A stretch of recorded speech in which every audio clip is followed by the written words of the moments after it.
गोलगप्पे वाला भूत। शहर से काफी दूर बसंतपुर नाम का एक गांव था। बसंतपुर में हर हफ्ते बाजार लगता था।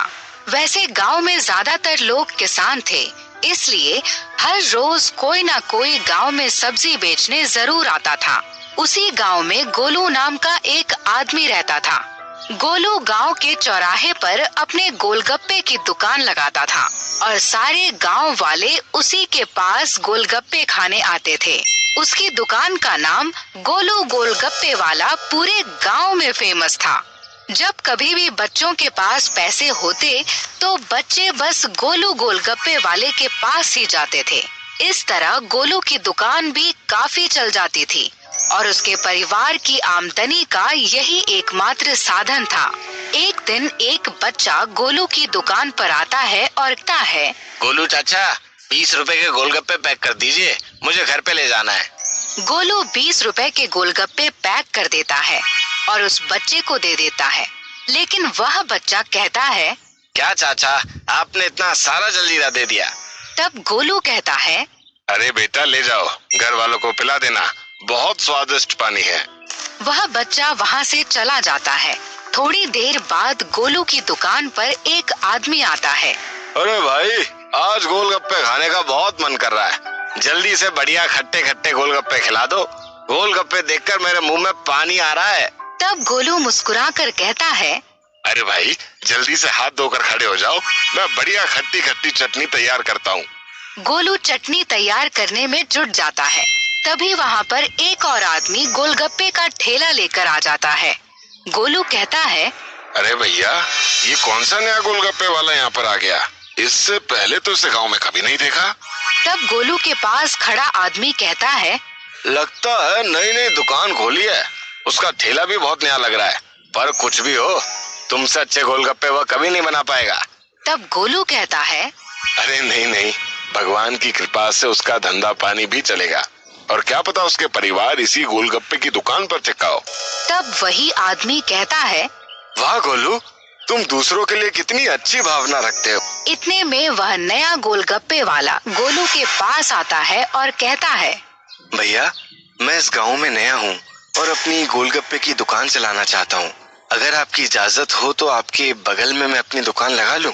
तब गोलू कहता है, अरे इसमें पूछने वाली क्या बात है, तुम चौराहे के उस कोने में अपनी दुकान लगा लो, वहाँ पर बहुत सारे लोग आते जाते रहते हैं, इससे तुम्हारी दुकान भी खूब चलेगी। और इसके बाद वह नया गोलगप्पे वाला चौराहे के कोने में अपनी दुकान लगा लेता है। थोड़ी देर बाद उस नए गोलगप्पे वाले के पास एक आदमी आता है और कहता है, लगता है अभी नई नई दुकान खोली है, जरा 10 रुपए के गोलगप्पे खिला दो भैया, हम भी तो जाने आखिर तुम्हारे गोलगप्पे कितने स्वादिष्ट हैं। तब वह नया गोलगप्पे वाला कहता है, अरे क्यों नहीं, आप तो मेरे पहले ग्राहक हैं, मैं आपको बढ़िया से बढ़िया गोलगप्पे खिलाऊंगा। इसके बाद वह नया गोलगप्पे वाला उस आदमी को गोलगप्पे खिलाता है। गोलगप्पे खाने के बाद वह आदमी कहता है, वाह वाह, क्या स्वाद है, स्वादिष्ट गोलगप्पे मैंने अपनी पूरी जिंदगी में नहीं खाए। गोलगप्पे खाने के बाद वह आदमी उस गोलगप्पे वाले को 10 रुपए देने लगता है। तब वह नया गोलगप्पे वाला कहता है, नहीं नहीं भैया, आप मेरे पहले ग्राहक हैं, मैं आपसे पैसे नहीं ले सकता। तब वह आदमी कहता है, चलो कोई बात नहीं, मैं अगली बार तुम्हारे गोलगप्पे खाने जरूर आऊंगा। इसके बाद एक छोटा लड़का इस नए गोलगप्पे वाले के पास आता है और कहता है, चाचा 5 रुपए के गोलगप्पे खिला दीजिए। वह नया गोलगप्पे वाला उस छोटे लड़के को 5 रुपए के गोलगप्पे खिलाता है और जब वह लड़का पैसे देने लगता है तो गोलगप्पे वाला कहता है, बेटा मेरी नई नई दुकान है और तुम मेरे पहले ग्राहक हो, इसलिए तुमसे पैसे नहीं लूंगा। यह सुनकर वह छोटा लड़का बहुत खुश हो जाता है क्योंकि उसके 5 रुपए बच गए थे। इसके बाद दिन भर में बहुत सारे लोग उस नए गोलगप्पे वाले के पास गोलगप्पे खाने आते हैं, लेकिन वह गोलगप्पे वाला किसी से पैसे नहीं लेता और यह कहकर पैसे लौटा देता है कि उसकी नई नई दुकान है, इसलिए वह पैसे नहीं लेगा। अगले दिन फिर से वह नया गोलगप्पे वाला चौराहे पर अपना ठेला लगा लेता है। ठेला लगाते ही टिंकू नाम का लड़का उसके पास गोलगप्पे खाने आता है। और गोलगप्पे खाने के बाद जब टिंकू उस नए गोलगप्पे वाले को पैसे देता है तो वह नए गोलगप्पे वाला कहता है, बेटा, आज मेरी दुकान पर स्पेशल ऑफर चल रहा है, इसलिए मैं किसी से पैसे नहीं लूंगा और सबको फ्री में गोलगप्पे खिलाऊंगा। तब टिंकू खुशी से उछलते हुए कहता है, इसका मतलब मैं फ्री में जितने चाहे उतने गोलगप्पे खा सकता हूँ। और इसके बाद टिंकू एक के बाद एक पूरे 20 गोलगप्पे खाता है और उसका पेट किसी गुब्बारे की तरह फूल जाता है। टिंकू तुरंत दौड़कर अपने मोहल्ले में जाता है और अपने सारे दोस्तों से कहता है, सुनो सुनो, चौराहे पर एक नया गोलगप्पे वाला आया है और वो फ्री में गोलगप्पे खिला रहा है। और फिर क्या था, सारे बच्चे दौड़कर चौराहे पर पहुंच जाते हैं और गोलगप्पे खाने लगते हैं। यह देखकर गोलू गोलगप्पे वाले को थोड़ा आश्चर्य होता है और वह एक बच्चे से पूछता है, अरे छोटू, ये सब बच्चे आज अचानक इतने सारे गोलगप्पे क्यों खा रहे हैं? तब वह बच्चा कहता है, अरे गोलू चाचा, वो गोलगप्पे वाला फ्री में गोलगप्पे खिला रहा है। मैं अपनी बहन को बुलाने जा रहा हूँ, आज तो मजा आने वाला है। इतना कहकर वह बच्चा दौड़कर वहां से चला जाता है। लेकिन तभी गोलू की दुकान पर एक फैमिली गोलगप्पे खाने आ जाती है और गोलू अपने काम में व्यस्त हो जाता है। इसके बाद दिन भर वह नया गोलगप्पे वाला सभी लोगों को फ्री में गोलगप्पे खिलाता रहा और शाम होते ही अपना ठेला लेकर वापस चला गया।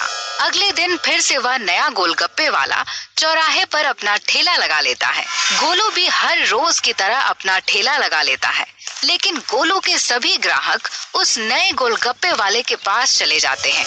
दिन भर गोलू की दुकान पर एक भी ग्राहक नहीं आता।